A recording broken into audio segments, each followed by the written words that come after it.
Here. Trustee Stella? Here. Trustee Wood? Here. Trustee Mahoney? Here. Trustee Andreessen? Trustee Coonsey? Here. President Miller? Here. And just for the record, trustee Andreessen is out of town on business this evening. So if you would please rise and join me in the pledge of allegiance.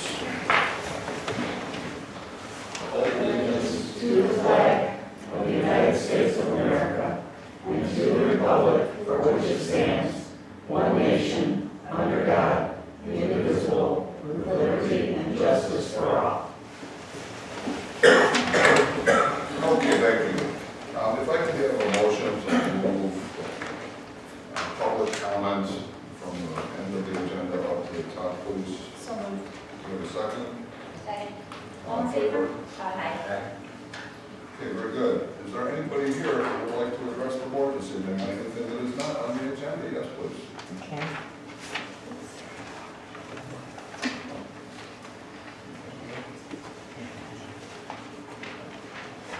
Hello. I've got like 3 minutes, 5 minutes. Okay, we had a pit bull dog attack in our neighborhood several Can you weeks say your ago. name and address? Mary Kay O'Kane, 230 Howard, East Dundee, Illinois.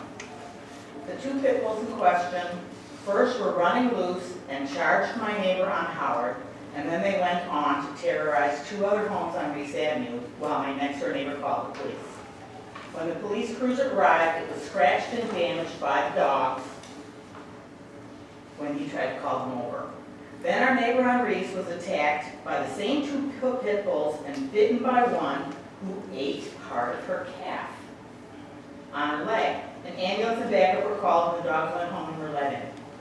We were led to believe by the police that the dogs would be spending time at the vet. Upon investigation, the dogs were found to be up to date on vaccinations and were allowed to stay in their home and continue living as they had. This is the 3rd time police were called regarding people in the neighborhood being charged by these dogs. We were advised that there would be a hearing regarding the 5 citations that were issued to the dog on May 22nd, and we all attended. The dogs apparently broke through the white picket fence that contained them. Day after the attack, I saw the 2 planks that were missing that had been replaced. A week later, I observed that a large piece of plywood now covered that entire section of fence, as though the dogs were attempting another escape.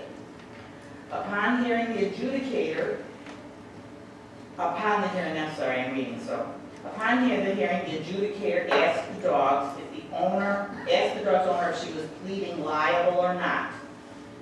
She had a problem with this, she would do neither, so he said that he found that her plea would be that she was not liable. She was assured by the adjudicator that he did not have the authority to destroy her dogs, only that he could find them dangerous and or vicious, and that there are consequences under our ordinances, which we were all very glad to hear. She was told by Kane County Animal Control to keep her dogs inside until she is otherwise advised. The adjudicator found her liable on all tickets, fined her $3,050, and said, "You're only in compliance with the ordinances of Dundee if your dogs are in the house. Your picket fence is not acceptable. The doors and windows must also be secure." He also said, from his own experience as a lawyer, there is a group psychology for dogs, and they will go through a window. This is a quote. "And I'm not going to find that your dog, and I'm now going to find that your dogs are both dangerous and vicious. This finding requires that you have the dogs fully enclosed in an enclosure. That fence does not constitute an enclosure. And I can tell you from the nature of these dogs, attacking a squad car, they will go over that fence if they don't go through it. You're going to have something like an 8-foot fence, which I know is beyond it's out of our zoning, so it has to be 6 foot. If you are going to have them out ever, you are required going forward to always have those dogs in enclosure, meaning in the house or something other than a picket fence. Keeping them on a muzzle does not constitute compliance. The village requires an enclosure, unquote. The dog's owner asked how they can go to the bathroom. The adjudicator said, quote, "You might want to figure out some other place for them to stay. I don't know frankly how you're going to handle those dogs if they can't go outside. They must be secure within your home or in a dog pen." We were all very relieved to hear this. When she asked about her dogs going to the bathroom, the adjudicator's response was, "It's an unfortunate situation, but you need to think about putting those dogs somewhere other than your home or your backyard right now, because you can't theoretically have them in an enclosure yet." At that hearing, we were led to believe that she would be ticketed if those dogs were to be found out of her house and in her yard or anywhere but an enclosure. The hearing officer led us to believe, and there were 15 of us sitting here in the audience that day, led us to believe that the dogs were not welcome in East Dundee until there was an enclosure. We were all very relieved to know that those dogs would not be able to terrorize the neighborhood again. The hearing officer said that the vicious dogs were not allowed to put foot on grass in Dundee without being in an enclosure. The hearing officer said that if the police were called about these dogs, the owner of the dogs would be written more tickets. We all thought we were safe to be in our what was once a nice, friendly, safe neighborhood. We feel like the police department is not following through. Dogs were found to be running loose in her backyard on Thursday last week. Police were called. She was not ticketed. She was not, and the dogs are still there. There was no consequence for disregarding the hearing. Why have the hearing at all if there is no follow-through? Are the adjudicator's words just that? They mean nothing? I would recommend that if we are not going to follow through with the adjudicator's decree, that we save this town some money and get rid of the whole process, since it is merely an exercise for show.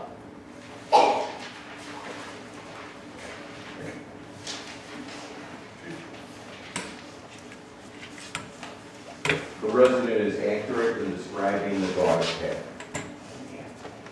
And the resident is accurate in expressing that we have elected, under my discretion and my judgment, not to issue tickets to this point. I would mention that today, Deputy Chief Governale and I drove by the house and could clearly see an 8-foot enclosure in the backyard. It is not as yet covered, and the owner did say that she intends to cover it. I don't believe the dogs have been out of the yard. We've not received any complaint about that. And I was reluctant to this point to put citations on a dog owner who has their dogs urinating in their own backyard. That's my discretion. I know the residents are unhappy with that judgment, but I think beginning today, I don't know when the enclosure was finished over the weekend, but it appeared to me that it was fully contained today, except for a roof, which is not a requirement, I don't believe. He said a roof. I have it on tape. I know you have it on tape. You videotaped the entire proceeding. So, you know, the owner met with Lieutenant Governale and I last week in the office. Clearly has no intention to remove her dog or dogs from the village of East Dundee. While that is not to my liking or to the neighbors, we don't have the authority to require the dogs to be removed. And this is the first time I heard that the dogs had not been at the vet's hospital for 10, I thought they'd been there for the required 10 days. I didn't realize that the county may have relaxed that new information. So, this is not news to us. The neighbors are very displeased. And what I've explained to the neighbors is, I feel the same way. If I lived there, I would feel in fear for my family also. One of those dogs is absolutely vicious, and the owner is absolutely going to keep her dog in the village. So that's where we are. So the enclosure that they're building or have built, is this directly attached to a doorway on the house, or does the person have to walk through the yard to get to the So enclosure? we didn't go into the backyard, but it appeared to me that she would have to escort her dogs on a leash to the enclosure. So to me, that doesn't sound like it's, I don't like that plan either. Can I ask why then you feel powerless or unwilling to do anything about it? I wanna know is, and I live in that neighborhood, I wanna know what we're gonna do as a group when some kid gets his head torn off because of this dog. I mean, we know that this thing is vicious, we know that it attacks It's him. been adjudicated as vicious. Adjudicated? What's the money? This woman is obviously has no intention and is just gonna go ahead and thumb her nose at anybody who gets in her way concerning these dogs. And I wanna know, one, why if you were to get a call, and you were to answer that call and go to the house, that one, you wouldn't have issued the ticket. And two, I would like to know what your response would be when some kid gets his arm torn off. And that's gonna happen. These dogs are not gonna go away because this woman is just gonna be defiant. So That's they- fine, I understand that, I guess. So Jeff, they now have, there's now an enclosure over there. It's my expectation it will be used. If it's not, we will take it. Do you know what the enclosure is made of? You said you didn't go in the backyard, but you know it doesn't have a roof. I know there's a contradiction I don't understand. But what's the enclosure made of? Is it We chain could link see it fence? we could see it from the street. Okay. And it appears to be chain link fencing. Joe, did you say the same? Chain link? To follow up on this, I've directed the patrol supervisor tonight to send one of our officers over to try and connect with the dog owner and see if we can do an inspection. As long as she'll allow us to go on the property to look at it, that's what our intention is. Are we referring to county ordinance or law here rather than East Dundee? No, we haven't even considered that right now. We're talking about our own ordinance. Okay. And can I ask what the county ordinance is? As far as, I know, one dog bite is, typically it's a quarantine for a specified period I of thought it time. was 10 days. And then if there's a second dog bite, is the dog then euthanized? You know what? I know the answer to You that. can kill someone and it's not euthanized. Correct. That's what I was told. I was told by the cane, because my husband also was attacked by a pit in our neighborhood a while back, and In this neighborhood? Our neighborhood, in our yes. neighborhood, yes.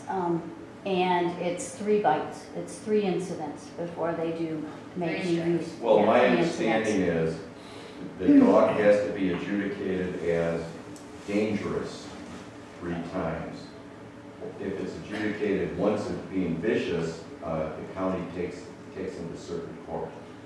And the reason they didn't make a finding of vicious on this occasion is that no one, including our police officer, could identify which of the 2 dogs did the biting.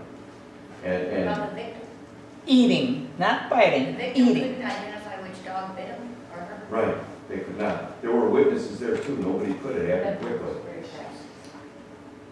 If I may, we are fortunate that we have our local ordinances, which are more stringent and have given us a tool over at the county. So we've been able to use that through our adjudication process to require the enclosure. Had we not had those ordinances, we really would have no remedies.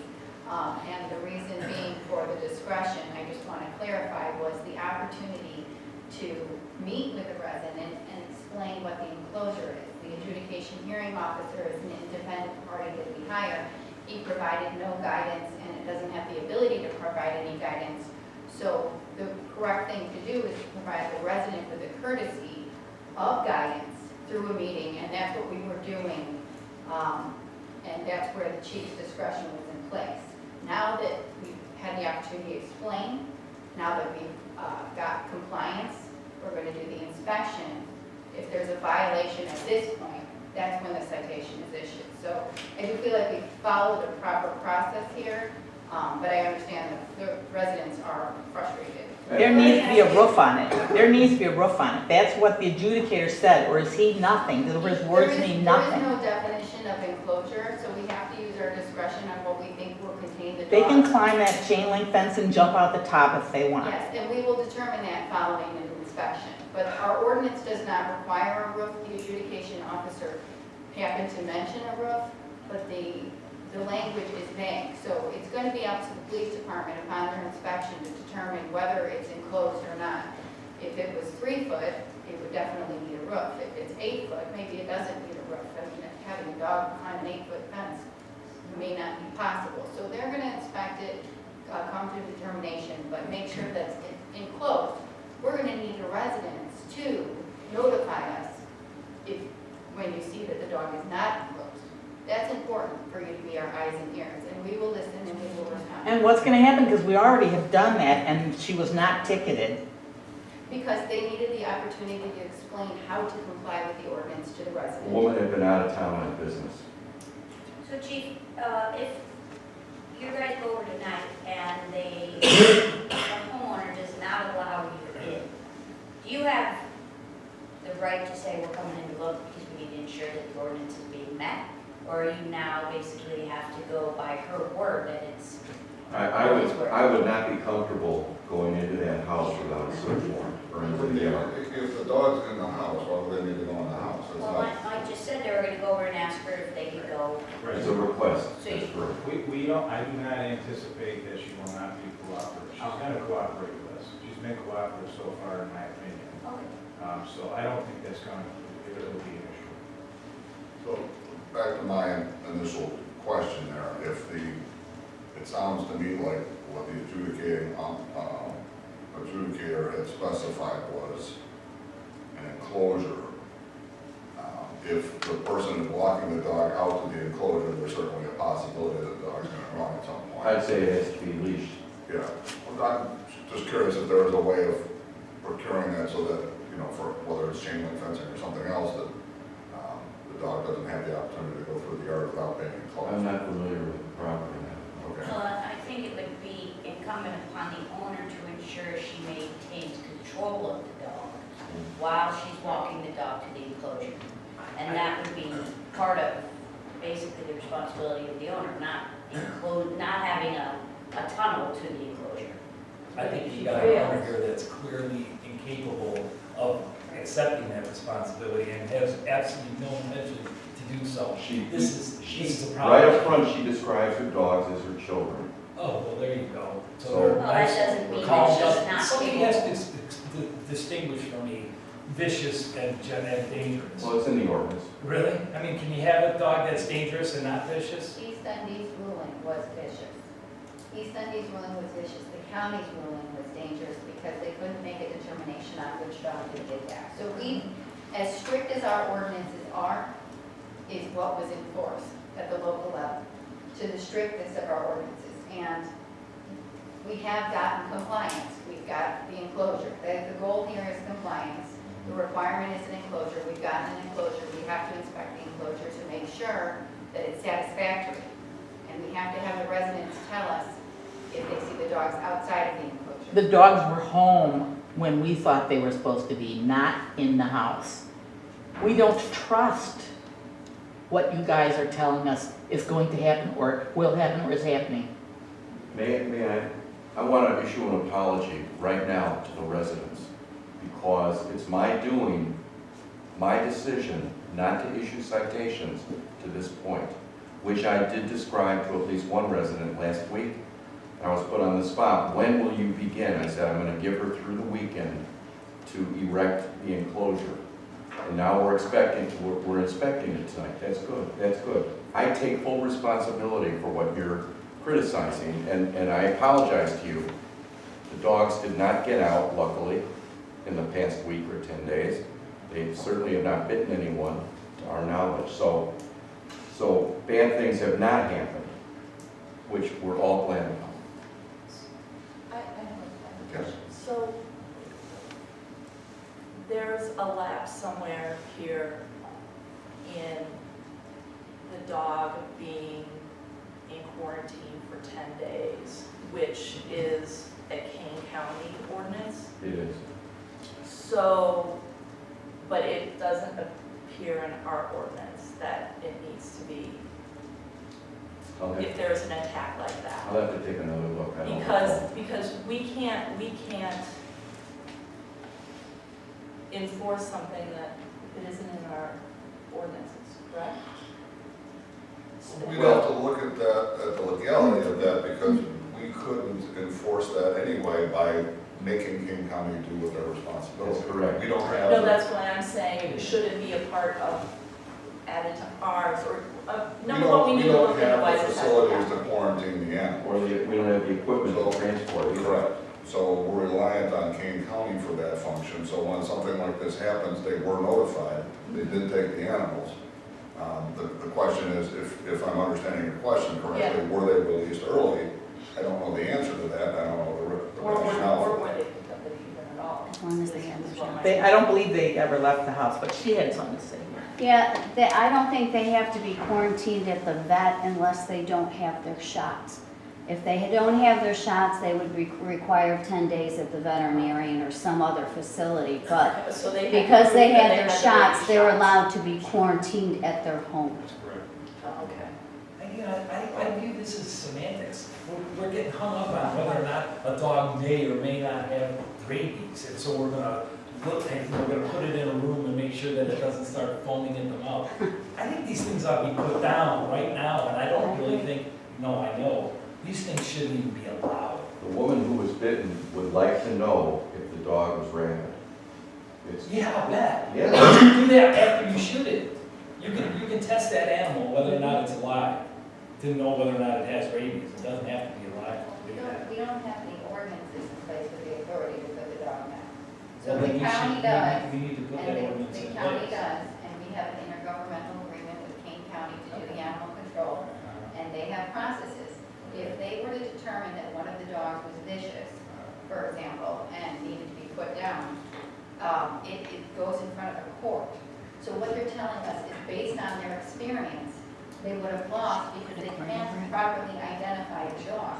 So trustee Lamb, I understand your frustration, but we've used every tool we have, and we've gotten compliance to the best of our ability. There's nothing further we can do. Sure there And is. We can tighten up these ordinances and we can just under our law, bypass King County. We have the ability as a municipality to put this animal we have out. to make the conscious decision that to take over animal control as a municipality and take on that service. Okay. And that service requires quarters and everything else, staff. We have just elected to utilize Kane County for animal control services, so we either have to Okay. follow their process or adopt our own animal control program, which I It's would. expensive, I get that, and it's gonna cost money, Correct. and I would like to know what the person who gets their leg torn off, what their response would be as to whether or not they would wanna see us incur that I expense. understand your frustration. If the enclosure works, the enclosure should satisfy the concerns.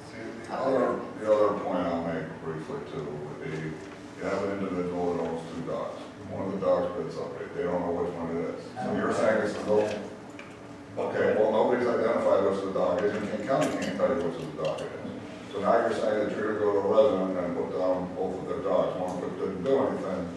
Absolutely, both dogs That's- have exhibited the same behavior, and And they you don't both think have, that there would be a legal challenge to that?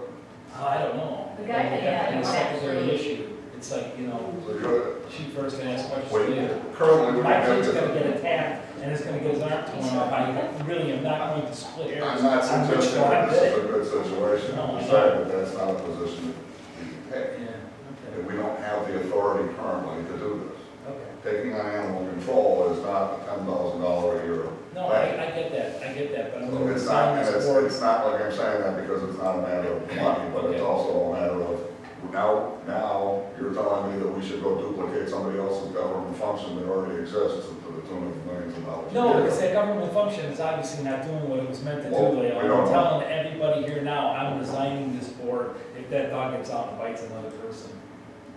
That we're not doing anything. This is- I this is a believe bad that what we're situation. doing It's right making it now worse. is making the owner comply with the enclosure that's, looks like it's mostly completed. It's going to be inspected. If it needs a roof, it'll get a roof. If it needs something else, it'll get that. And I'm counting on the residents to call us if they ever see the dog out in the yard ever again. And in the future, it sounds like we're gonna go out there and cite them if that's the case. Is that correct? it is. Even that process, I'm impatient with because we have to give it the following month as the hearing date. So meanwhile, the weeks go by. And the dog can get out again. I mean, yeah, that's, I mean, I'm not pointing fingers, I'm just trying to, I understand. Well, I think we have to understand that we have to stay within the confines that we're given You know, from all aspects. And I get that In too. in that realm, we have to give this homeowner an opportunity to rectify the situation per our ordinance as well as Kane County. And Correct. at this point, we have not given her an opportunity to rectify the situation. So I understand your frustration. Prior to the meeting where she was told exactly what the enclosure would consist of, there was no mandate for her to do anything. So now she's been given a mandate. If she abides by the mandate, this should solve the problem. If there's a situation where the mandate is not abided by, then we have to go to the next level within the confines we've been given. I mean, that's the way everything works, Shelley. I don't know, I get it, I'm just saying, you know what, we're talking about I people understand, getting it's a horrible mauled, situation. you It's a know? horrible situation, Yeah. and, you know, referring back to some individual who gets arrested for DUI, you know, there are processes that have to be gone through. I know, and it's the same logic that says, well, we're not gonna put up a stop sign until some kid gets run over. Then we'll do something about it, when we know clearly the risk exists. So rather than be proactive and maybe do something about it before it happens, we're just gonna let it simmer I a don't little. think that's We'll what let is it going on here. erupt, and then we'll say, gee, someone ought to do something. In There's, the meantime, someone's just been crippled, because we don't wanna issue a ticket? Or worse. Yeah, well, thank you. So, I mean, if you see my point, then help me, you know, Well, I do see your point, Jeff, and I see the residents' points as well, and I share their impatience and their unhappiness with this situation, and I've told some of them, if I lived in this neighborhood, I would feel exactly this is the not same way. frustration and impatience, chief. This is terror. This is really, this is fear-inducing. Well, You've got an 80-pound pit bull that's got a 1,000-pound per square inch bite. The pit It's bulls, not gonna let go, which is that's the other right, thing I don't pit bulls understand. don't let go. Exactly, so why wasn't anybody able to identify the dog that bit that person? Because they're not gonna bite and let go and come at them again, like most dogs do. And you should know this. When a pit bull bites, they don't let go, I know that. not till the limb comes off. Yes, I share your concern. I'm also concerned about working within existing laws and ordinances. Well, if we have the opportunity to tighten up those ordinances for Dundee, I think we should do it. And if we have to exceed Kane County, so be it. Okay. All right. So we have a couple of people, Paula first. And if you could please just- Lauer, 216 King Avenue, I live right around the corner from my dogs. It seems like there was an attempt at, police department's part to try to be reasonable and work with this dog owner. I respectfully disagree with that position. I don't know why we would need to be reasonable at this case, at this point. I don't know why we're making it easier to keep these dogs on premises until she gets the enclosure built. She asked, what am I supposed to do when the dogs have to go to the bathroom? The attorney said that's not our problem. She needs to relocate those dogs until she has the enclosure done. She was told what she had to do, and she didn't do it, and then there were no consequences. So that's what I'm frustrated about. Several of us took time out of our day to go to the hearing, and we left with, I feel, kind of a false sense of security and assurance that these dogs weren't going to be allowed outside the house or an enclosure at any time. And they had been. So I have a question, was there a permit taken out to build this? I would think that the village would require a permit. I don't see any kind of a permit on the front of that house. If there's a permit, then it would be inspected. I don't know who's inspecting it, but it sounds like it's not a building inspector. The Illinois Animal Code does require that the enclosure have a roof and that it be reinforced with rebar, it can't be dug under, it can't be broken out of. I asked, well, what is she building? And our village doesn't know. So I don't know how we can have any assurance that these dogs are gonna be enclosed once she's got this thing built. Did she just go buy some fencing at Walmart and stake it all Probably, down? yes. So that to me is insufficient. If these dogs get out again, or maybe I should say when they get out again, somebody's hurt or got really killed, Now is the village gonna be liable legally, meaning all of us taxpayers, because we didn't follow through after this hearing was held, and the ruling was given, and then we didn't follow through on it. I don't want my tax dollars going for a lawsuit. I actually think this is a colossal waste of time. I think our police officers have better things to do. Maybe the bigger question is, why do we allow dangerous and/or vicious animals in the city limits? That's just stupid. It's stupid and unnecessary for somebody to have a dog like this in their possession. We're a home rule community. We should be able to pass an ordinance that says, once a dog or any animal is deemed vicious, boom, out. One strike, you're out. I don't like this, oh, they have to bite somebody 3 times? Seriously? That's I don't ridiculous. disagree, I agree with that. They've already been proved vicious, get rid of them. Pass an ordinance that says they're not allowed. They're a threat to our community, they're an expense and a burden to monitor. I don't want them here, nobody else wants them here. I don't want my tax dollars going to pay for our officers to monitor a situation like this when it's easily solvable by saying, you know what, we're gonna have to get rid of dogs. I don't care how you get rid of them, just get rid of them, I don't want them in my village. If a person went on a rampage like these dogs did, there would be no question. We wouldn't be having this discussion. But they're property, so they're allowed to stay. Dogs are property. But we don't allow people to possess hand grenades or time bombs because they're dangerous. Well, these dogs are a ticking time bomb. I think they need to be illegal, and it's unnecessary to have something like that in our town. Lale, may I add one Sure, thing? absolutely. I think the most persuasive argument has not yet been made. I agree with everything Paula has said. And she and I met in her home one day to discuss these very things, and I appreciate your courtesy. I think the most persuasive argument is quality of life. And the quality of life in this neighborhood is definitely diminished. We have to carry sticks and pepper spray and bullhorns and rakes so you can go on a walk around the block to protect yourself. Yes, ma'am. I'd like to speak. Sure, absolutely. What's your name and address? I'm Geraldine Olson. I live at 538 Reese Avenue in East Dundee. We bought the house in 1955. It was an open field. We put a 3-foot wire fence around our property to market. This neighbor lives to my right. You talked about her having a board put up. She put up 4 plywood boards, 5 by 8, laid it over my fence, propped it up. He popped it up on the other side. The wind came along and 4 of them laying on the ground. I have, and it's using my fence on top of it all. She has not put a fence on her own, but she should. Every time I go on my driveway, those dogs carry on the house something terrible. If I go out to the garbage can, put the garbage in, those dogs are at the windows barking like crazy. I'm 90 years old. I don't need this next door to me. She has not complied with anything since she's lived there. On her garage, she has a big sheet of plastic hung from the roof of the garage, and that's 2 feet from my fence to her garage. And on it, she's hung this big, horrible plastic sheet. Underneath it, she's storing lumber, old car tires, brake rims, and junk. It's piled up on my fence. One board's laying on top of my fence, in fact, and I can't get the thing off. And she has not been what you call conscientious neighbor, keeping her place. She does not make the dogs mind at all. She does treat them as children. They only obey her, nobody else.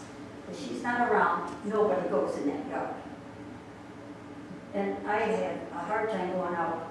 I have a big flower garden about 20 foot long on my fence line. I can't even go out there because of the dogs. They'll charge the fence. It's not that I'm worried maybe they can jump it, because I don't think they, well, 3 foot they may. But my wooden fence happens to be 3 foot, and it happens to be 4-inch boards, 2-inch boards, and that. I was accused at the time that we met the last meeting, that was my fence, the dogs went over. They did not go over my fence. The boards were not broken on my fence. I took pictures. The dogs went around the other side of the house and went through those boards. Those 2 boards were replaced. But when the police came, they didn't ask me anything. They took the pictures of my property, my gate, and my fence, which was wrong. We have photos of the escape. Yes, on the right side of the house. I happen to live on the left. Right. And you don't have any pictures of that because they're wrong. I don't know why we would need it. We photographed the area that the dogs escaped. Well, when I was here the last time, you showed me the pictures of my gate and my fence. And I had brought my pictures of my fence and my gate and showed them to you. I think I. Ma'am, I didn't show you anything that you Well, mentioned. whoever I talked to that time, the last time, I showed it to them. We have photos of the route that they took to get through the fence. The police took the wrong fence, I'm telling you. They took my gate and my fence. They did not take the fence between the two houses on the other side. I'm not really sure how this is relevant to the conversation, so let's move it along. Well, that's because of the dogs. I understand, but if the dogs went to the right or the left, I don't think that's the issue. If she puts the fence up, let her put the fence up, not use my 3-foot fence, and not leave her plywood board up against my fence and let the wind blow down, so I can be accused that I didn't pick the boards up on the other side. Okay. That's not right. They are vicious. She's treating them as dog dogs. She has not been trained as a trainer. There are places in Elgin, we have Doberman. We went down there and trained him, and he was an angel. These dogs are just taught to be vicious. And then you step out your door, they're bad. They can't even go out my back door. And there's a place in Elgin where she can take those dogs and have them trained, and let her be trained how to handle her dogs instead of making them vicious. I think she's afraid to live by herself. And that's why she has these vicious dogs all the time. That's my opinion. You know, my son went out the door that day, he's here, to pick the mail. You know where we got about 10 feet from the house, the police pulled out, and they said, "Are those your dogs?" He says, "No." He said, "Get in the house fast." We had not known that the dogs had already bitten Marshall at that time. Yes, ma'am.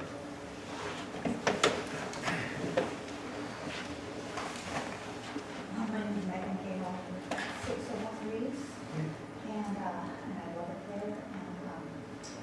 And my concern is about compliance because I like to walk down Reeves, my mother, and once I walk down and passing the house, the dogs were just barking ferociously, and it frightened me because all that was separating me from one of them was this little storm door.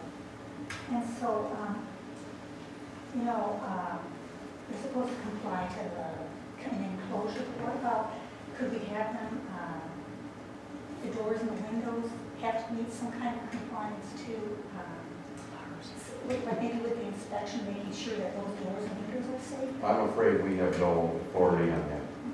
You're talking about the doors to the house? Well, no, the storm door. The glass in front of the doors. house, the glass door, because the doors were open. I felt really frightened because they were just, oh, this little thin thing of glass was separating me from them. Right. Storm doors are not a requirement in homes. I guess. But the But adjudicators, there's no safety there for me walking down the street because all there is this little. I understand exactly what you're saying. I mean, just to give you an example, and this is going back, who knows, 20 years ago, I had a spaniel, very nice dog, all right? But it was a perfect puppy. And probably 70 pounds, and got scared in the house, something fell, dog got scared, and actually jumped through the picture window in front of the house. Didn't know where the dog was for a day, all I saw was bloody footprints, and I couldn't find the dog anyplace. Well, the dog actually went back inside the house at some point. The point is, I mean, this is, you can't require we can't require somebody to go in and put bars on every single window, just on the chance. And I hear what you're saying, it's a scary thing. We're not against you, we're trying to No, figure out they're what we saying can that do. the adjudicator said you gotta have the doors and the windows secure. And I wanna know if. I don't know what secure I means. don't either, but I know what it feels like. because he said they can jump through a window, and so we gotta Obviously, have. and my point was, I had a dog that wasn't vicious and jumped through a window. I mean, I dog into it, certainly another dog can. So it could happen. But can we require a homeowner to put bars and, gates across every window and every door? I don't think that we can. Maybe requiring as much as we can require. And we're gonna look into Like this. locks on it, the door has to be locked or something, because I felt like that string, they could just push right through it. Well, this is gonna have to be a deeper discussion, and we're gonna have to talk about this and see what we can do, obviously. You know, if it means that we have to modify some of our ordinances, or if we have to change some laws to get some things done, that's fine. But at this point, you know, while I know there's some of you that would want this, we can't arrest a woman, we can't go there and possess the dogs and then just go take them and have them. You can ticket her. I would just like it. And she was ticketed to the tune of over $3,000 is my understanding. She was supposed to be ticketed if she violated any of what he said, and she did violate it. Okay, I understand that, and you've heard the police chief say that if something happens, we're gonna come out there and that's what we'll do. So we are, you know, trying to get them in compliance, and we're also going to look at, you know, what else we can do to strengthen what we need to do to protect the neighborhood. Nobody wants to be in that situation. But unfortunately, it's one of those things where, you know, as Trustee Lennon mentioned, well, yeah, you can put up a stoplight after there's a car accident. I can't put a stoplight up on every corner just in case there's, you know, and that would prevent every car accident anyway. So we can't unring the bells, what I'm saying. I can't go back in time and prevent this. What we can do is look at what we need to do to strengthen our law so that this doesn't happen. What does securing the doors and windows mean? That's a great question. Yeah, we need, it would be nice to be able to address that and But- make sure, whatever we can do with that. I understand, but can I tell them legally, this is what you have to do? And if you're not in compliance, well, am I going to, you know, do I have the legal basis to write a citation for that? There is no, Yes, it is. no, I get it, but there is no definition for it. We need a definition. We do have, Paula mentioned that there was one definition that we haven't really discussed, and I want to make sure that when the officer goes over to inspect, are you going as well, Assistant Chief? No, I instructed this supervisor tonight. Oh, Supervisor? Yeah. All right, do they have the Illinois state statutes on enclosures that Paula mentioned with the rebar and all that for dogs? And should that be added to our ordinances, since clearly our ordinances right now on enclosures are vague, and there might be something out there that's more complete? We can certainly look at amending the code to shore up the definition of enclosure, but at this point, the definition of enclosure is absent from the ordinances which we're enforcing, so we can't automatically go with the definition that's within the state statute, but we can change it going forward. And we'll review all of our mechanisms within our ordinances and bring that back, but we need to do some homework first. But yeah, but if something exists within the state, and if somebody's going over there, and if they find that it's not even to the minimal standards of our, what we consider safe, can we then encourage and point to that state statute of which we live in for her to follow? If she's not given something, if she's left up to her own interpretation of what the adjudicator said the enclosure had to be. We know interpretation is wild and can be wild and crazy, and completely different from one person to the next, and probably every single person in this room might have a different definition of what it would be. We So, can use the vagueness in our ordinance to our advantage, again, in this situation, to make sure that we feel that it is secure and it is enclosed, because it is vague. You know, we are ultimately going to make that determination, so, that's going to be our position. And I would say, Chief and Deputy, that a roof on that is pretty important. There are some dogs that are very capable of climbing. I will say the photo she showed us when the chief and I met with her showed a picture of a roof. So I am going to overdo that, because that's what she showed us. Okay. Can I have just a question about the legality? If the village were to pass a new ordinance saying if you have a dog that's named dangerous or vicious, it is no longer allowed in this village, do we then have to grandfather in any dogs that are here, or can it be applied from this point forward? Like, you guys pass an ordinance that says you're out of here, and that includes these dogs? It's point forward, right? Yeah, so the village can't apply a law retroactively, so it would, I would need to take a look at that. It's kind of remedy to determine if we apply it retroactively to existing determinations. Typically, you can't. If you have a requirement that says a parking lot must be paved, and there's existing parking lots in town that are gravel, you can't demand that all paved areas, or excuse me, all gravel areas be paved immediately. But for, like, safety issues, we may have more flexibility there. We could try to determine the village's rights there, and proceed. And there may be other options I can explore when it's already regarding the status of the house. Yeah, and I would say that there's a little wiggle room in that, too, in my opinion, because he's correct in that you can't legislate anything in the past, per se. However, if we were to say, no dangerous dogs or vicious dogs in the village, pass that tonight and then go, okay, that's a vicious dog, right? There may be a path. But Well, I it's- would think if we pass that tonight or whatever, and there's another incident with this dog, then that is, Correct, that's the end result. correct, but obviously we like to do this without incident. I don't think there would be any question about it, whether if you were to pass any sort of ordinance or tighten one up that included an existing animal, if it meets the definition of the ordinance, that's, Again, I'm not gonna, I mean, grandfathering your dog in and saying, well, we're gonna wait till this thing passes away on its own. no, well, I mean, to your point, though, there's more than that, there's more to this than that, it's more complicated. Let's say that we pass that ordinance, let's say that you can't have a dangerous dog in the village. Let's say then that she decides that she's gonna keep the dog in the village for the next 2 days, right? At what point are we then gonna go there, possess her dogs, take them, and what do we do with them? Have we figured that out? Maybe just keep finding her. Well, okay, but that doesn't solve the problem. Let's say she's got lots of money and wants to keep her dogs and pays the She'll fine. lose her house. There's pathways to get to where we need to go, right? But that doesn't necessarily mean that we have all the answers to it. So we understand your problem. We take this with a sense of urgency. We will commit to finding solutions for this. I can't pass an ordinance today because we can't talk about anything on an agenda that wasn't pre-published, so even if I wanted to, I couldn't do it because we don't have the language. So just so you understand your work with that. So maybe tomorrow. Probably not. But we will look into the different, like I said, there's different paths that we can go on this. We'll take a look at it and see. It sounds like the police are gonna go out there and do a complete inspection. It does say on the ordinance, at least on the state, that it needs a roof and a bottom. So I believe that they would need to comply with that. It needs to be secure. And the Honestly, front I've doors, seen- the front door needs to be secure, that storm door needs. But again, I don't have a law on the books right now that says you have to have a secure front door.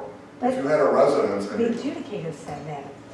Right, so what he says means nothing then? He was giving advice. See, that's not true though. If you decided that you wanted to take the front door off your house, Mary Kay, and not put it back up and live like that, can I make you put a front? Then I would know I'm not allowed to have, I mean, No, but regardless, and just to hear my point, can then I go, as the village, go to you and demand that you put a front door on your house? I can't do that. There's not a law that says that. It may be obvious, or may be common sense, There is and I can't something tell you what kind of door to put on.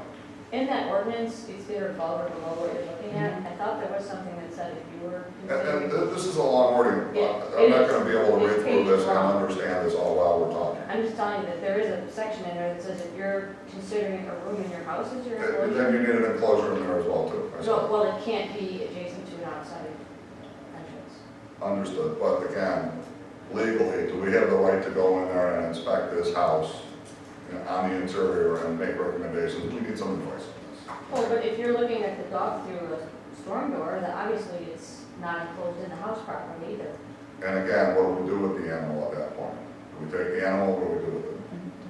It's gonna be tough selling if someone has their dog in their house, and now we're telling them that it's not enclosed. That's a tough sell. So, we But you will, have an ordinance that you can point to.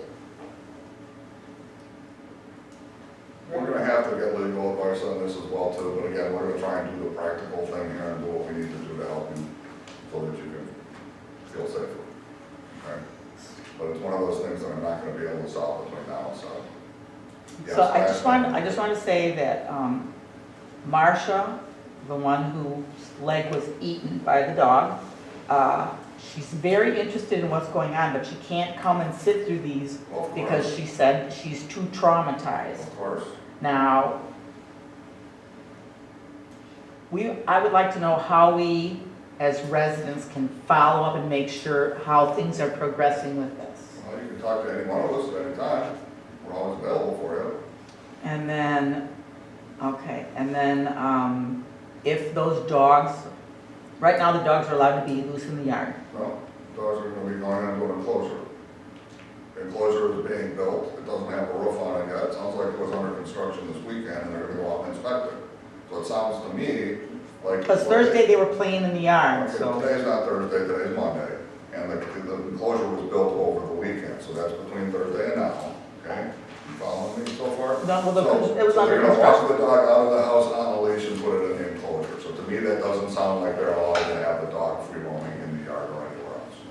If that is violated, if you see that, call the police, they will come over there and we will respond appropriately.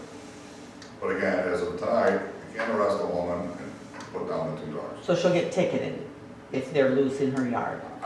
We are looking to find out what the appropriate procedures are. We have to read Illinois law, Kane County Animal Control. I don't know the answer to that. Okay? We'll fix this. Anything else?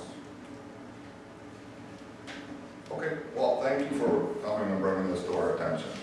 And again, if you don't have my cell phone number, it's available on the webpage. You all know you can call me, as well as everybody else here. Jennifer Johnson is our village administrator. She's point on everything, so feel free to reach out to her if you need anything. Again, her number's on the webpage. And I think that's it for that tonight, okay? Give us a short bit of time, and you're going out there one, or? Tonight, we're planning on calling the resident, making sure she's around to go over there to start this inspection process and to see how far along they actually. So we're making progress. And the building permit. Could you recommend to her I'm something? not sure if that is required for a building permit, and at this point, the building department looking at the dog enclosure is not gonna be what you're looking for anyway.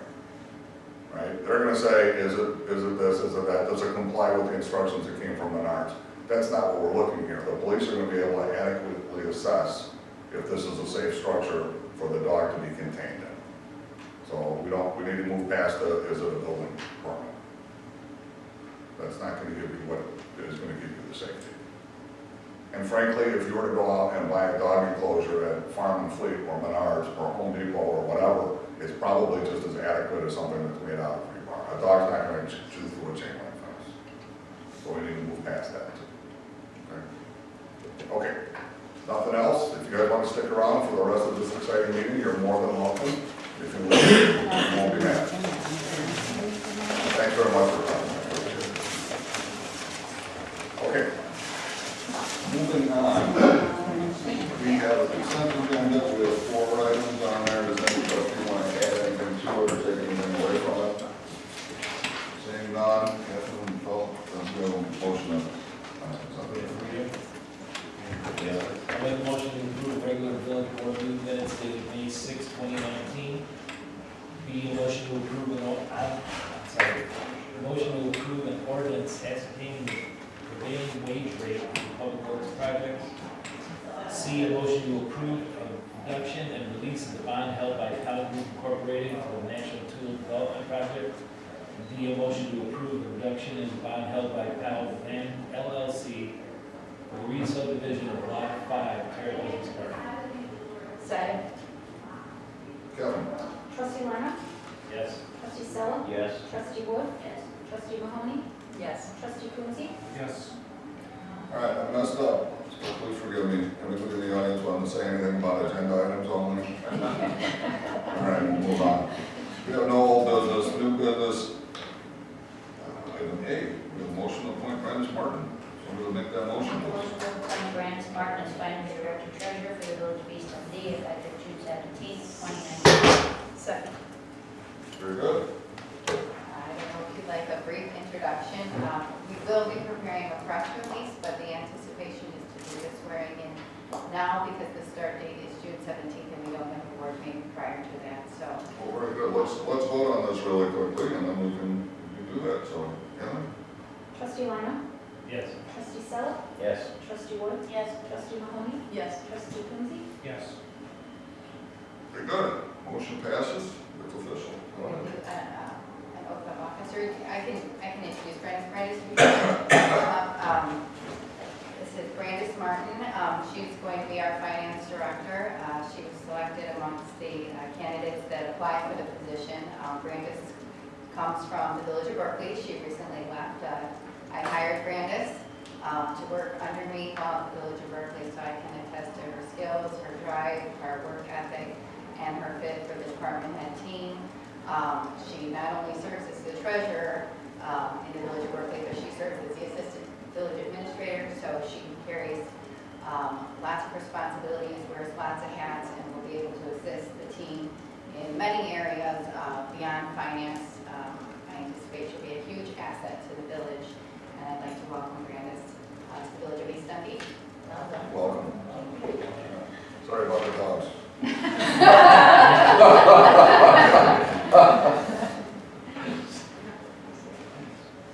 I, Brandis Martin, Having been appointed to the office having been appointed to the office of Finance Director and Treasurer of East Dundee Finance Director and Treasurer of East Dundee in Cook and King Counties, in Cook and King Counties, State of Illinois, State of Illinois, do solemnly swear do solemnly swear that I will support the Constitution of the United States that I will support the Constitution of the United States and the Constitution of the State of Illinois, and the Constitution of the State of Illinois, and that I will faithfully discharge the duties and that I will faithfully discharge the duties of the office of Finance Director and Treasurer of the office of Finance Director and Treasurer to the best of my ability. to the best of my ability.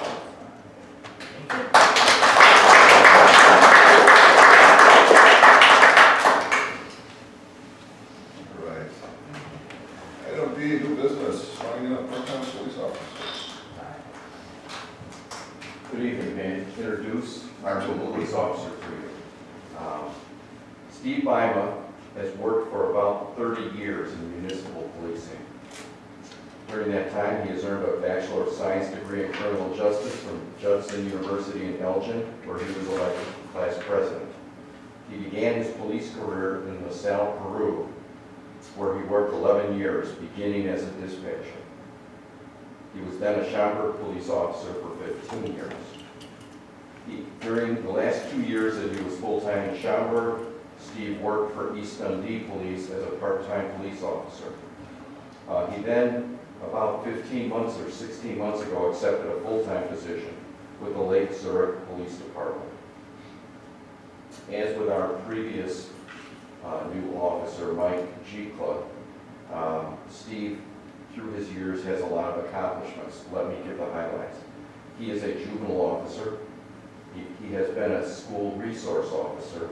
He has been a DARE instructor. He has taught in multiple citizen police academies. He's worked as a detective. He's been assigned to a state police drug task force as an undercover narcotics investigator. He's been through SWAT training and has been assigned as a sniper. He's been a traffic bureau and motorcycle officer. He's been around. He's done a lot of things. He's been recognized by the Alliance Against Intoxicated Motorists as a top DUI enforcement officer. He's trained and certified as a truck enforcement officer. He's an FBI certified firearms instructor. He's a certified police medic and a certified traffic crash reconstructionist. That's the highest level of crash investigation. He's received multiple awards from various law enforcement groups during his career. Aside from his diverse professional background, most important to me, the selection process has determined that he's strong in professional ethics, interacting with the public, providing emergency services to people in need, investigating crimes, and when necessary, arresting suspects. Steve has a friendly, easy to relate to disposition. We're enthusiastic and more than a little bit relieved that Steve decided to return to the ranks of the East Dundee Police. Thank you.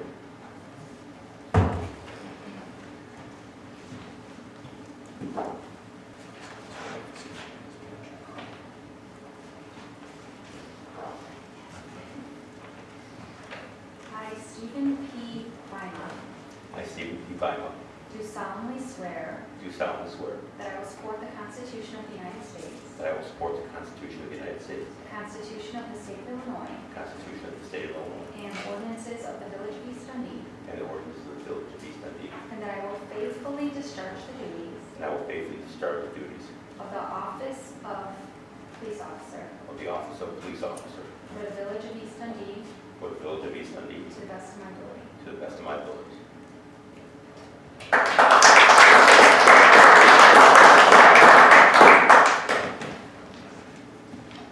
His wife Patty is pinning on the badge.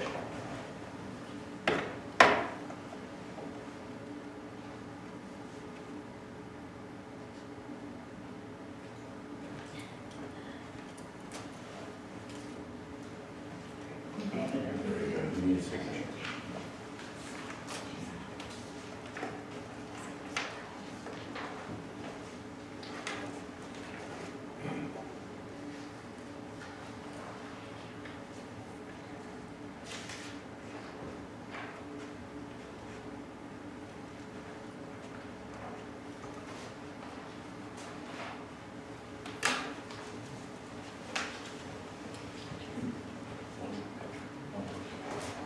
Steve, welcome aboard.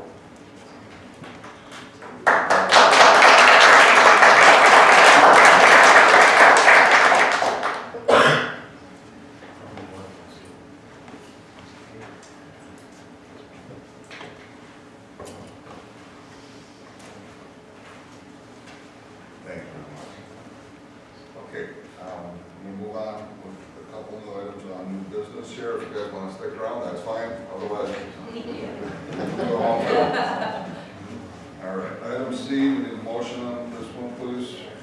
Make a motion to approve a resolution authorizing execution of the Illinois Public Works Mutual Aid Network Agreement. Second, Second. discussion.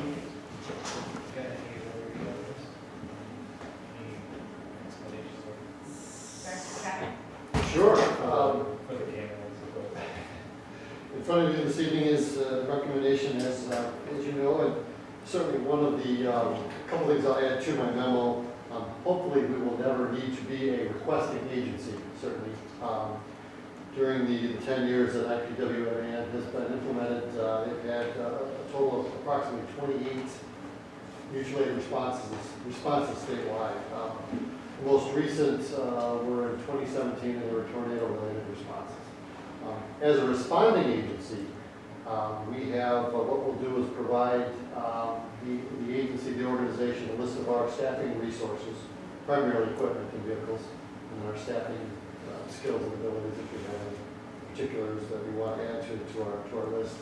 And then at some point, if an agency, a requesting agency, is in need of mutual aid assistance, whether it's a man-made or natural disaster, it would be broadcast throughout the membership statewide, and then we have the ability to participate or not. And if we elect to participate, certainly we'll discuss that with Administrator Johnson immediately and indicate what we could provide to the requesting agency. It may be manpower, it may be equipment, it certainly could be both. By participating, we would essentially commit to a minimum of 12 hours. That's from the time we leave our facility to the time we return.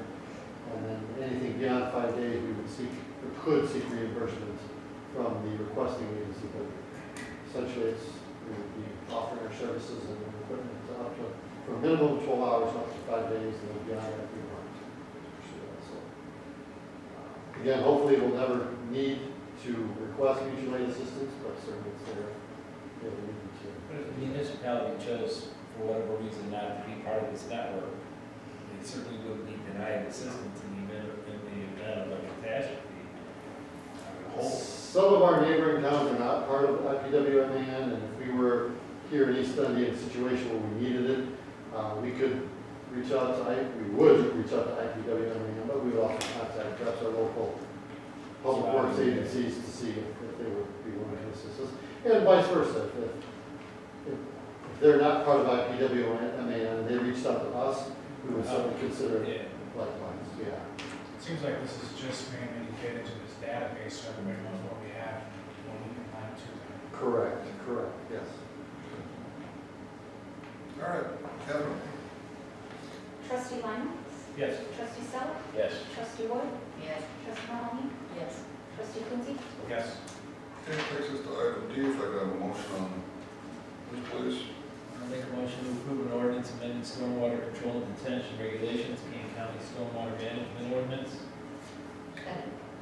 Second, good. This is just housekeeping. Yes. I mean, we Yeah, then there's stuff. adhere to this. Yeah. Yeah. King County updates there, we amend ours to be in compliance. Kevin? Trustee Lyman? Yes. Trustee Sella? Yes. Trustee Wood? Yes. Trustee Mahoney? Yes. Trustee Quincy? Yes. And I need a motion on item E, please. I'll make a motion to approve a resolution approving an intergovernmental agreement between the state of Illinois, Office of the Controller, and the Village of East Dundee regarding access to the controller's local debt recovery program. Discussion on this? Yeah. So, an intergovernmental agreement between Illinois and us as far as controllers for debt recovery in what respect? This means basically if somebody violates a like camera, somebody violates a check or whatever, and does not pay the fee, we don't necessarily have the means and or the methods to go after that. They, however, can. Okay, so this wouldn't though include, I guess what I'm wondering is what it would include.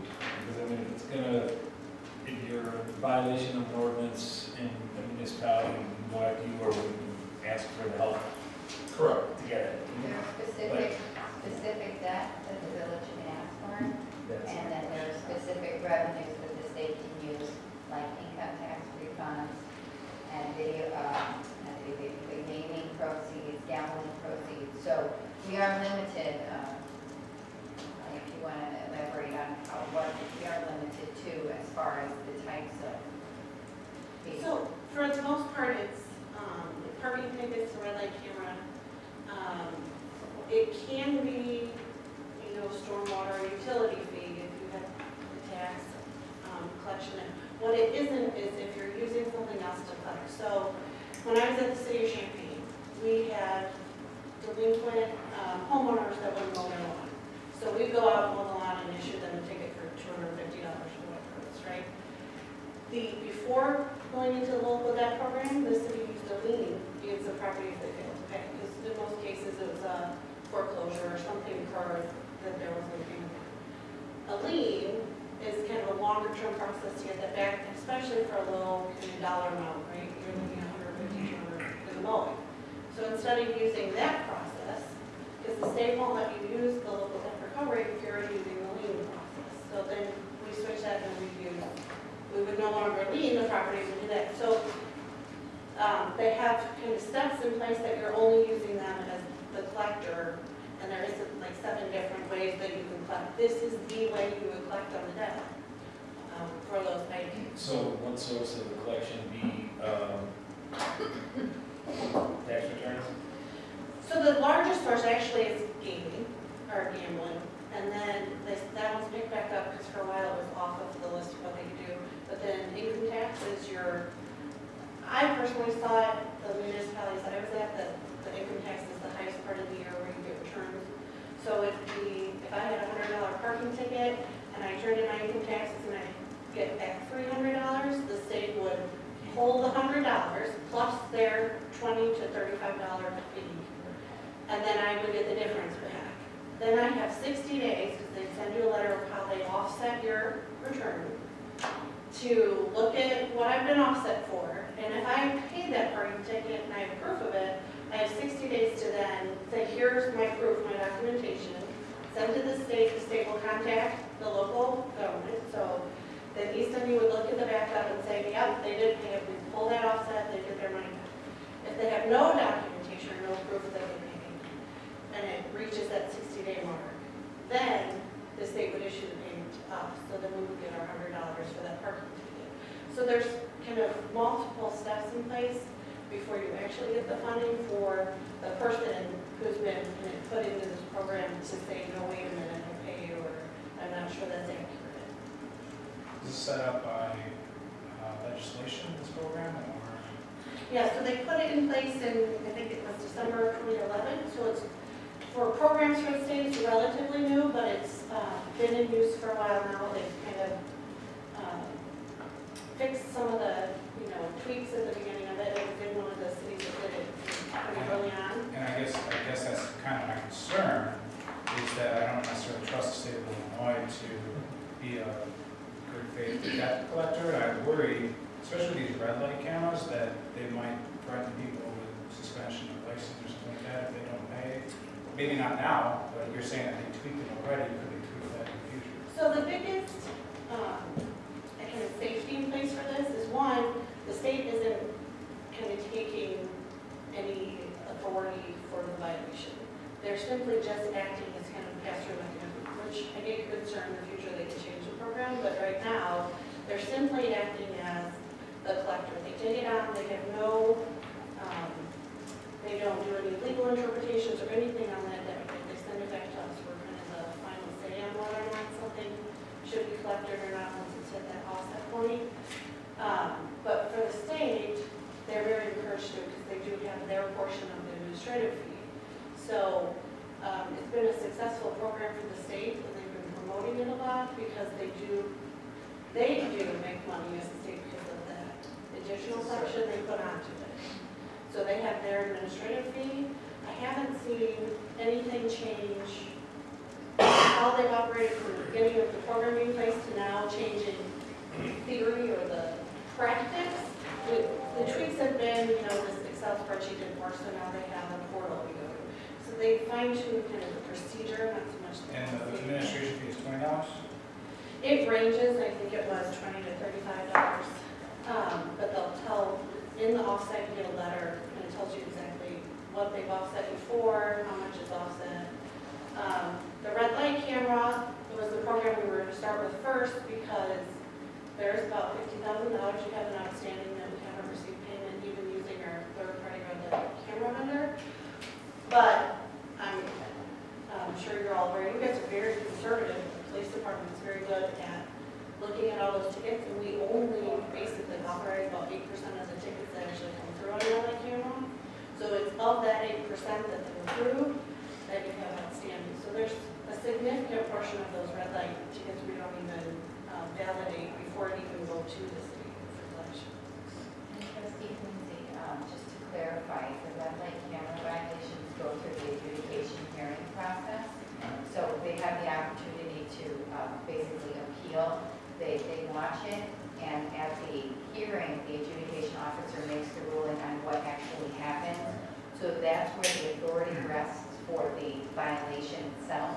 The state is basically just acting as a collection agency. Right. Only. But the red light camera specifically, half, like at $50,000, half of that goes to the red light company? Or is that part? Those are the funds that are due to the village. So the other half is going to there's actually $100,000 out there, or whatever the percentages that they get. I can't answer that question. I'd have to look at that report, but when I looked at it, because I'm not exactly sure what the breakdown was, so I'd have to look at it. But I guess what I'm saying is that, we're also making the state of Illinois a collection agency for a private company, which is strange to me. Yeah, and it's more of a philosophical debate about red light cameras, but I understand where you're coming from. So if we are to collect it that day, for example, the person gets a ticket, they pay the ticket, they get 50%. I think it's 50%, we get 50%. Whatever. If we use the state, they get 50%, we get 50%. And the state does get some revenue, $20 to $30, so you are correct. But in essence, we are making money for the state of Illinois by using them. But I am confident that the state of Illinois is not making money on it. They're not covering the cost. No, in the state of Illinois, they're losing money. That's correct. I had a quick For $20, yes. if we approve this, with regard to implementation, so if we agree to do this, there would be then a process of downloading all of the outstandings, or is this from this point forward?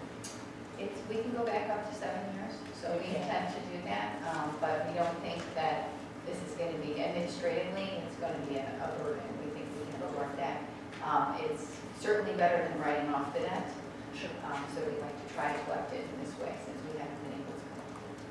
And I'd like to say, for every program that you want to put into this process, you have to work with the state to show that you've given ample notice and time for someone to pay you the fines and fees before it ever goes to the state. So in the case of red light cameras, they have the adjudication process first.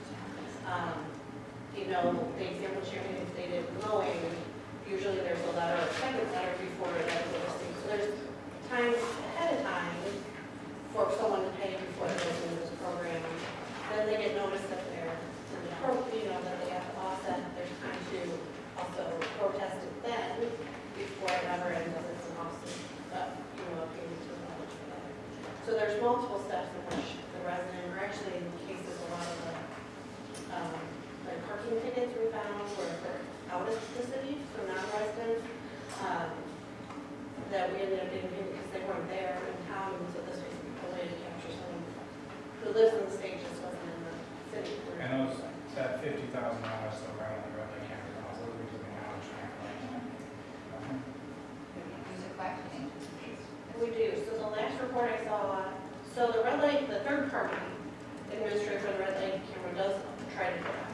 We've also sent things to your traditional collection agency, and I think the last report we got, we had some collections from 2014 were the last ones on the report. Correct me if I'm wrong, Catherine. Wasn't it back to 2014 was the last report? So we haven't been very successful in the old collection model. All they're gonna do is call you on the phone and ask you to pay. If you don't pay, they have no teeth. So So, we're trying to take the money that they were going to receive. And they also have to be, but it would come out of the amount collected, not on top of it. Right, so it would never come out of our share. And so the state does, like I said, they have an official form, you work with them, that says what the offsets are for, and everything's very standardized between each municipality, that, you know, people might receive it in different locations.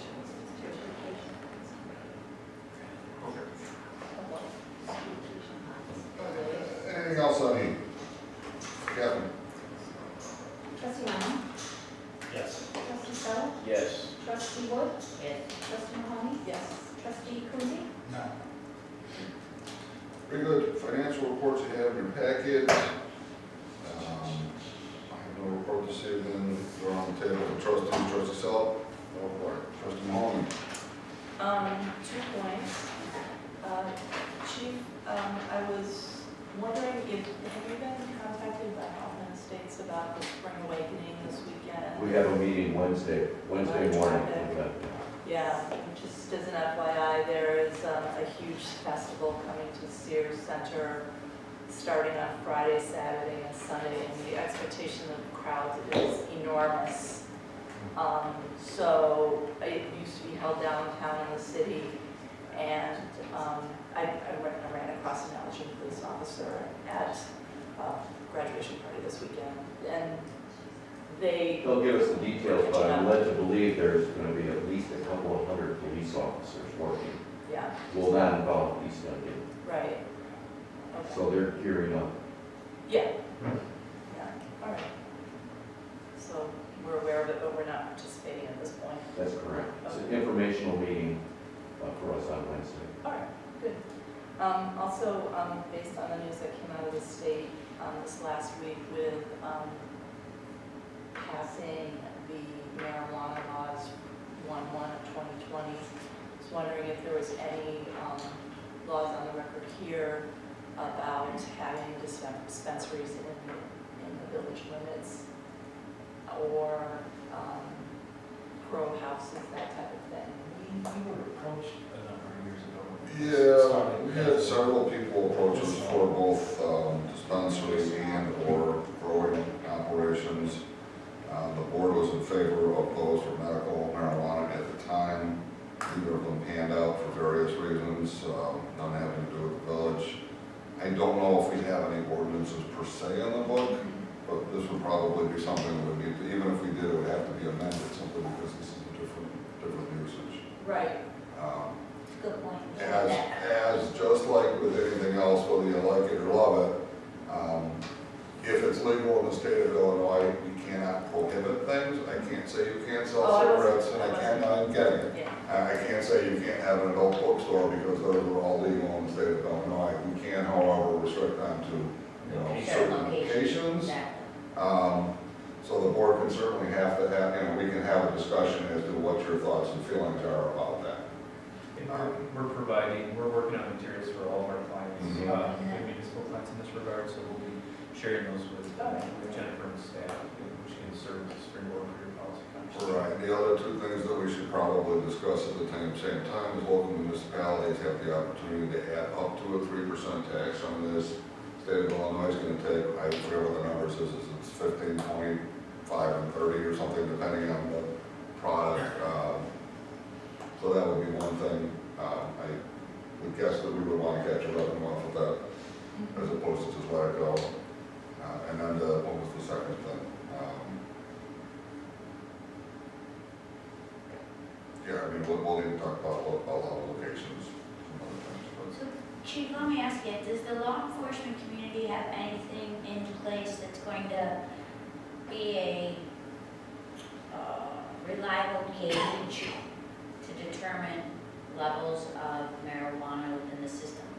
I don't believe that technology exists yet, and that was brought up in the hearings in Springfield, and that's a major reason that the Illinois chiefs were against it. Sure. And I was on record in Springfield as opposing the legislation. I'm very hopeful, though, that something will be developed.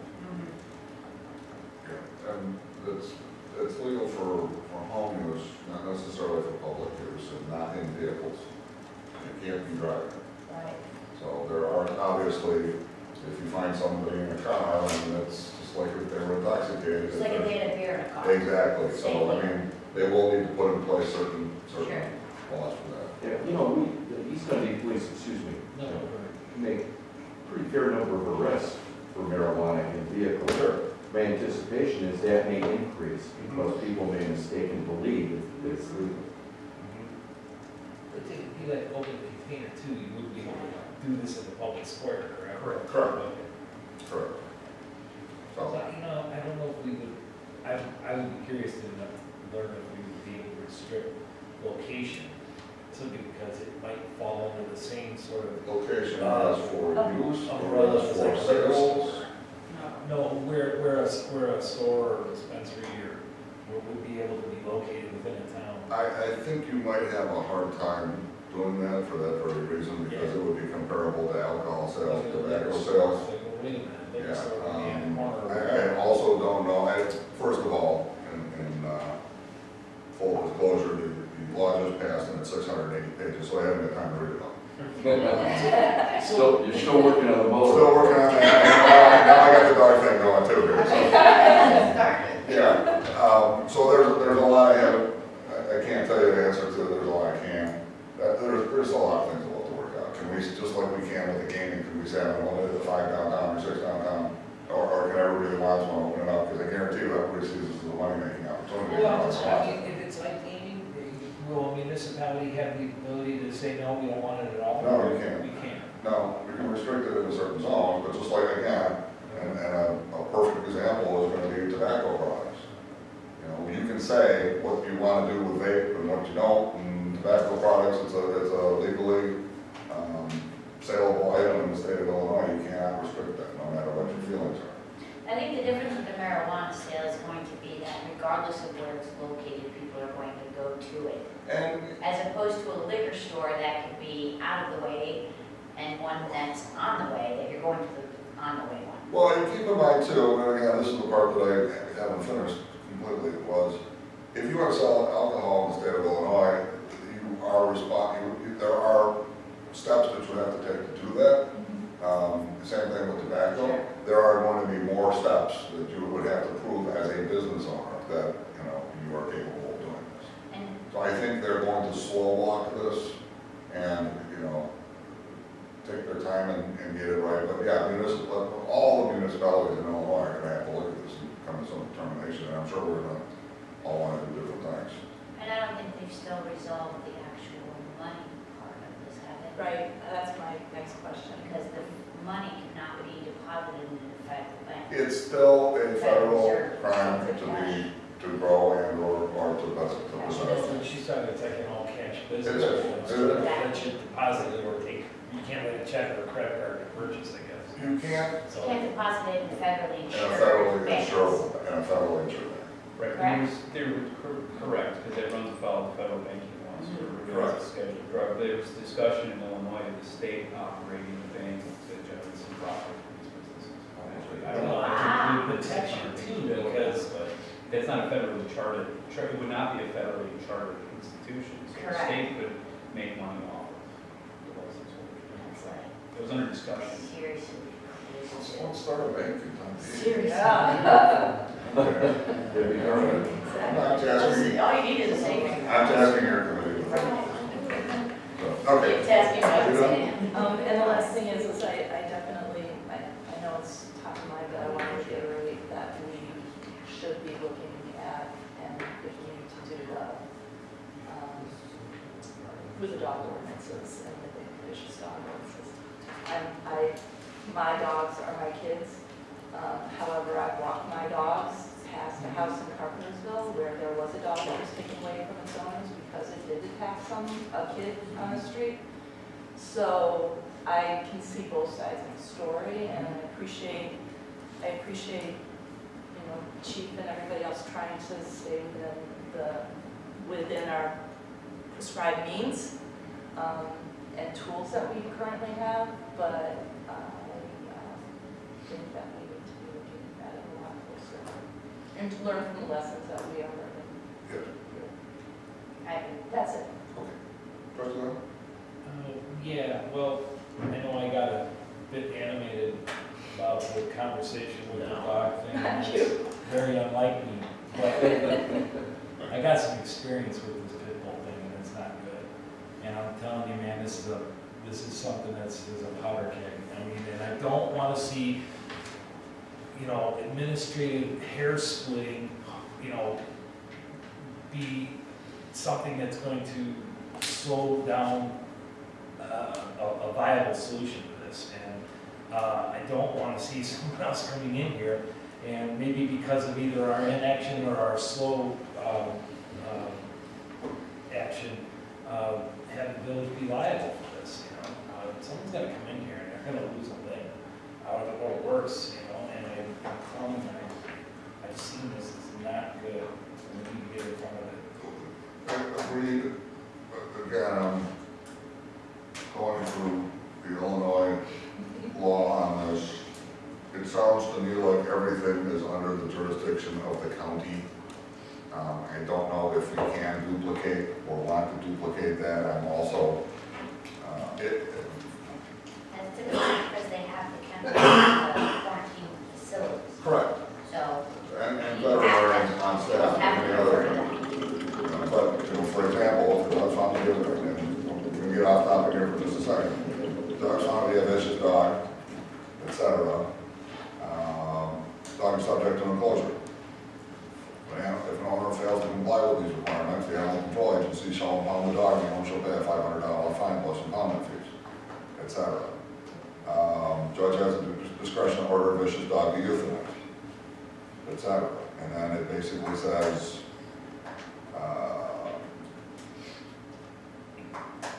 where was it? Dog to be found to be a vicious dog shall not be released to the owner until the administrator and animal control warden or the director approves the enclosure. Okay? Is that the county? This is Illinois, basically stating what the King County is required to do. So by having this go through our adjudicator, as opposed to going through King County, which we will probably do in parallel, it sounds like, The two investigations were parallel. correct, okay. So our adjudicator can simply state the facts and let this person know, yes, your dog is vicious, or one of your dogs is vicious, and you have to put them in enclosure. King County right now already has all the teeth and all the mechanisms to enforce this. It also states very clearly in there that at their discretion at any time, they don't have to keep the dog there for 10 days. Well, and also because we could couldn't determine which dog actually. Understood, Right. but again, this is a Kane County problem, it's completely spelled out, they have the jurisdiction and the authorization to do all this. Do we need to reinvent the wheel, and do we need to say, it's a dangerous dog, therefore you can't keep it in the village? Already done. No, but I think what we can do is expand on it because, But to the extent wait, that. until you've read it, I don't wanna hear what you're No, I'm saying. just saying that, but I bet you $10 that the law in Illinois does not then preclude somebody who's had their dog taken away and euthanized from getting another one. But again, And if that happens, okay, hold on. that's my expansion of that. Jeff, the problem with that is that you can't just say that a dog's dangerous because it's a breed.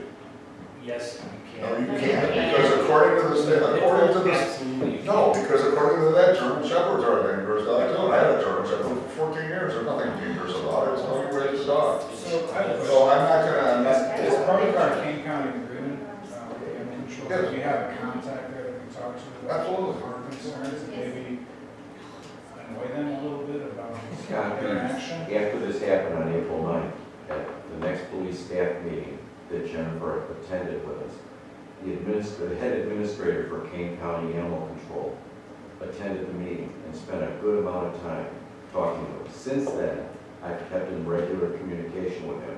So regular that I know he's on vacation today. okay. So again, I don't want to go the weeds on this, we've already addressed this, I'm just giving you a quick update on some things that I found. It sounds like most of this has been addressed. We need obviously more time to investigate, so. And I will never say I'm not gonna be any part of bad news. Yeah, it's not the right thing to do. I will say though, for the record, insurance companies do it all the time. Okay. For homeowners insurance, if you have a pit bull, a German Shepherd. Insurance companies do lots of things that I'm opposed to. No, I get it, but if you have that kind of a dog, I they get it, won't give you homeowners I insurance. get it, mind it, thank you. Anything on your report? Yeah, there was something. We'll get that, Kate. I, Go ahead. River Shopping Center. Yeah, I'd like to talk about it. okay. So it was in next week? Yeah, Okay, good. we can talk about it. Very good. okay. Trustee Wood. Yes, I just wanted to see, because I was unable to attend Thursday, how it went. Very good. Great. And, I'm very sorry I missed it. I was supposed to volunteer for it, I couldn't, so I told Brad I would volunteer another day. But it went well. It was wonderful. I want to thank Administrator Johnson as well as Public Works and the police for doing a wonderful job. It was well attended, the music was great. What was the attendance, does anyone know? It's about 1,000. Nice. So this is the earliest we've ever had an event, so we felt pretty good. Yeah, In May. sure. Yep. The So weather turned out to be good. Yeah. And then I just want to follow up with the chief, because I know there was an incident at the building next to Lake. The spa, Wow. SUV. I'm sorry. The SUV that drove it. Oh, yeah, sure. I Yeah. just didn't know the details on that. And Details are that after the car made an amazing, actually, route through that narrow passage and hit the building, the two occupants, white man and white female, fled on foot. And they left the car behind, a fairly expensive vehicle, with their cell phones inside, charging. Charging? Yeah. Was it a stolen vehicle? It was not stolen. The wife of the registered owner called it in as a stolen vehicle. Really? It was not. It took a few days for the owner of the vehicle to come in, and he confessed to everything. So that was nice. They threw the book at him for hit and run and, everything else, leaving the roadway, crashing into a building. The suspicion is, of course, that he may have been under the influence.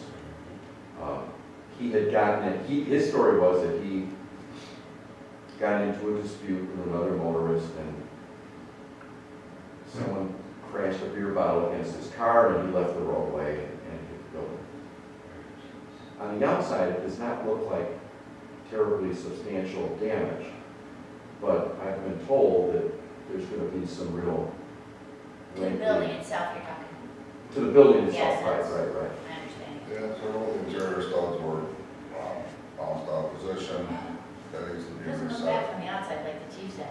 Well, that's because there's a giant push that the back over the Right. damage. So the entire brick facade is gonna have to come off the building this week. Building's gonna have to get repaired, and that's gonna have to go back in. So, other than that, it was a quiet Sunday. Nope, and that didn't have anything to do with Thursday. No, Okay, that was Sunday, so, following Sunday. okay, good. Okay, That's all I had, thank you. all right, trustee Coonsey. No. Very good. Village administrator. Moving on to happier topics. I was going to report about the Thursday event, so thank you, trustee Wood, for bringing that up. We had a lot of events happen in the last couple of weeks. Please see my bi-weekly report for an update on those, including the Memorial Day Parade, the coffee with Senator DeWitt, the first artisan market held by the Uncommon Kelly. And we have a lot of events coming up. We just had the hazardous waste event, household waste event, which was put on by King County on Saturday. Stuff with Style Market went really well, I heard, according to President Miller. We have our garage sale coming up this weekend. We also have Cars and Coffee, which is a new car show, a different one that usually takes place in Barrington, and they wanted to host one here in East Dundee. Of course, we wind down Wednesday, Flag Day. If you're around for Flag Day, can you please attend? Because we like to bring a little bit of awareness for Flag Day. The 14th, and it's at 11 o'clock. And on and on and on and on and on. We have lots of events. So I just want to make sure that you pay attention to the event calendar because we have a lot going on. Which is in, all of it. It's in the newsletter. Yeah, the newsletter did arrive, and most of those events are in there, although not all the private events. We do the private events on Facebook, but most of the events that are in the newsletter are the events that we sponsor. So that's all I have. We've got one. Very good. Let's see, it takes us on to village attorney. So, after a brief discussion about the recreational marijuana bill, I did check on it briefly, and unlike medical marijuana, the municipalities do have the ability to prohibit the growing or sale of recreational marijuana when the law takes effect January 1st of 2020. And so part of your policy discussion could be if you want to allow for its sale and growth in town, you can't prohibit its use, however. Okay, so if you don't, on the business side of things, if you want to capture the 3% for the retail sale as an excise tax for yourself, you'll allow it. If you don't want to allow the sales, you can also choose to do it. So you get a little more flexibility. Well, people who are smoking anyway, your choice is to decide whether or not we want to grow it. Where do they buy it? Okay. It allows for another. Do you want to make money off of that, or just want to go buy it? Can have a fire one up Fridays or Oh, there you go. twist one on Tuesday and then wind down Wednesday.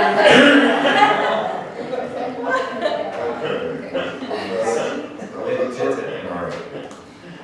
Village engineer. Thank you. Chief. No report. Thank you. Public works. I'll just mention we've got a couple of small projects going on in downtown. Saw that. What's that? Saw that, you get some brickwork and some other things. Yes, we're putting a concrete base in that the crosswalk right out from the accountant. And then around the corner at 4th and Railroad, we had a sanitary backup yesterday. We attempted to remove the manhole lid, and it was rusted closed, and we tried to get it open, so we ended up having to excavate out the structure. So we're in the process of reinstalling that. So those two locations are currently barricaded, or plated in the case of the crosswalks. Good. That's it. All right. Polling official tonight, finance director. Well, I just want to say thank you for having me your interim. This is my last meeting with you, but I'm still in place till the 14th, and then your new director takes over the following Monday. So Thank you. Thank It's you. been a pleasure working with you. Okay. We already got public comment out of the way. We are going to do a brief executive session here, so I'm going to ask for a motion to recess to executive session, and we'll take a short break. So, No, I gotta read it. You gotta read everything. It could be a motion to go into closed session to discuss pending probable.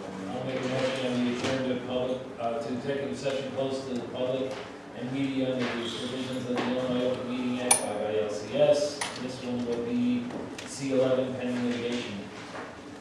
Second? Trustee Lina? Yes. Trustee Philip? Yes. Trustee Wood? Yes. Trustee Mahoney? Yes. Trustee Lindsay? Yes. President Hall? Quick recess here. Did you fill? I do the break room.